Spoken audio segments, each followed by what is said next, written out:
Your Honor, I would like to stand by my statement in the Senate under oath, Your Honor, and I would like to invoke my right of self-incrimination, Your Honor. Nung nasa Senado ka, ang tapang-tapang mo eh. Bakit dito ay mo magtapang ka rito?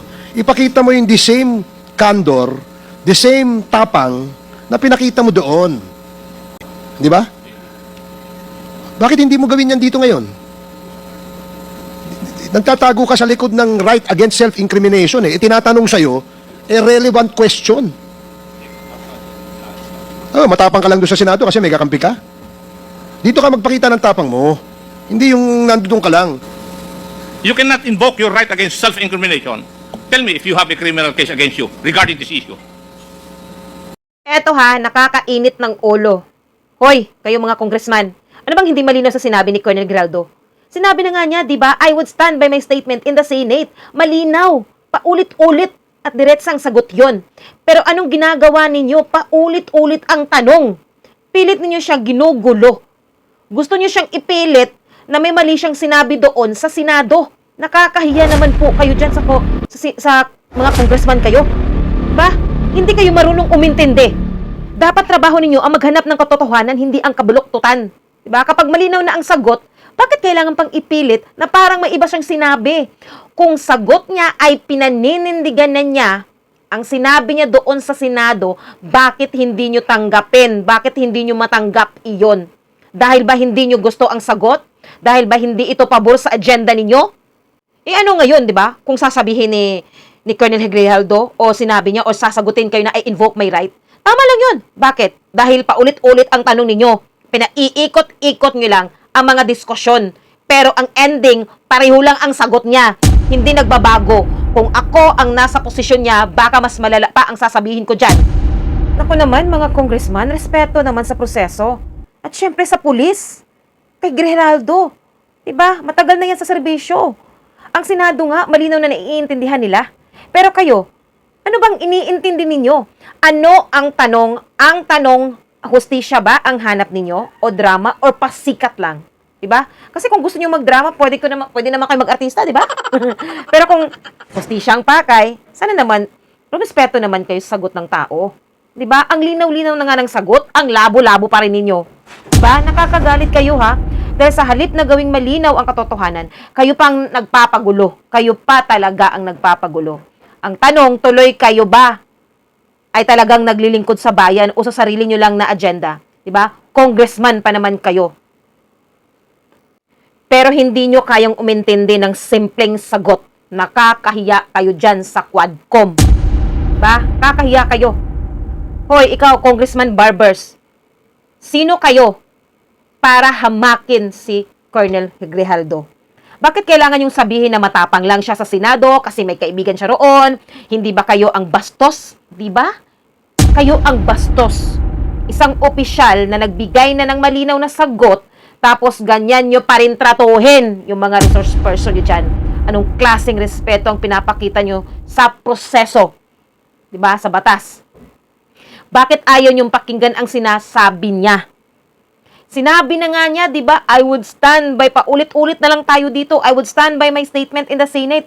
Napakalinaw nun, pero anong ginagawa ninyo? Pilit nyo pa rin siyang iniipit.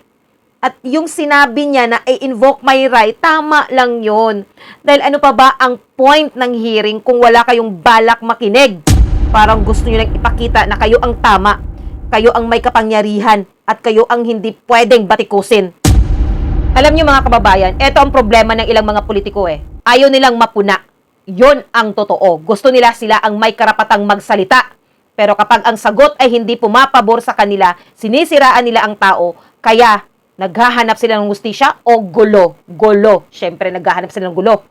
At ikaw ha, ikaw Barbers, sasabihin mo pang ang tapang mo magsalita doon sa Senado. Matapang naman talaga, di ba? Pero malinaw naman na hirap nyong umintindi. Diba? Kung may mga respeto kayo sa proseso, sa mga tao na ini-interview nyo dyan sa hearing ng Quadcom na yan, sana pakinggan nyo. Lalo na yung sinabi ni Colonel Grijaldo. Hindi yung pinapalabas ninyo na may mali siya, no? Na may mali siyang sinabi para lang masunod ang gusto ninyo. Hindi ba kayo nahihiya dyan, mga congressman, ha? Pero ganyan ang asal ninyo dyan sa hearing. O eto mga kababayan, eto ang dapat nating bantayan. Ang mga hearing na ganito, imbis na maging instrumento ng katotohanan, nagiging eksena ng pananakot at pambabastos. Diba? Yun naman talaga obvious. Hindi ito ang klase ng mga leader na nararapat na magsilbi sa ating bayan. Diba?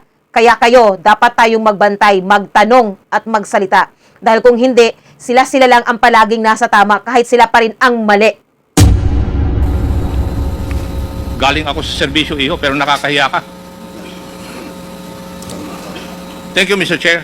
Pag ako na magtatanong, Thank you. sasagot ka. Dahil isasite kita in contempt again. But please, Colonel Grijaldo, stop invoking your right against self-incrimination. Nobody's asking you any incriminating questions here.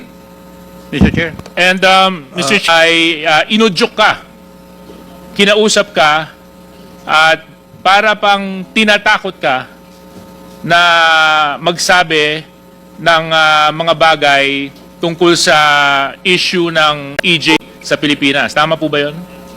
Your Honor, I would like to stand by my statement in the Senate under oath, Your Honor, and I would like to invoke my right for self-incrimination.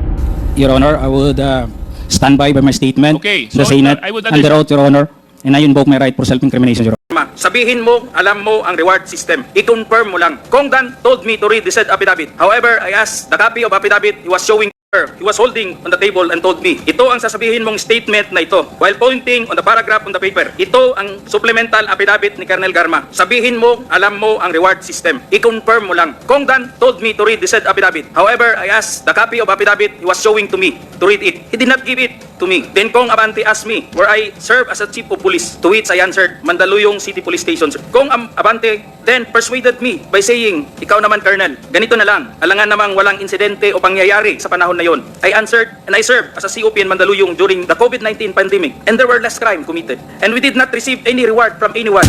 My observation of the video that we just showed shows that a police officer looking like a debonair in his uniform with his rank,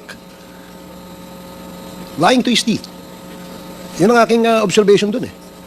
And he delivered the statement with full of bragadasyo, so to speak. So parang ngayon parang nawala yung asim nung pagbibigay mo ng statement dun sa Senado, Colonel.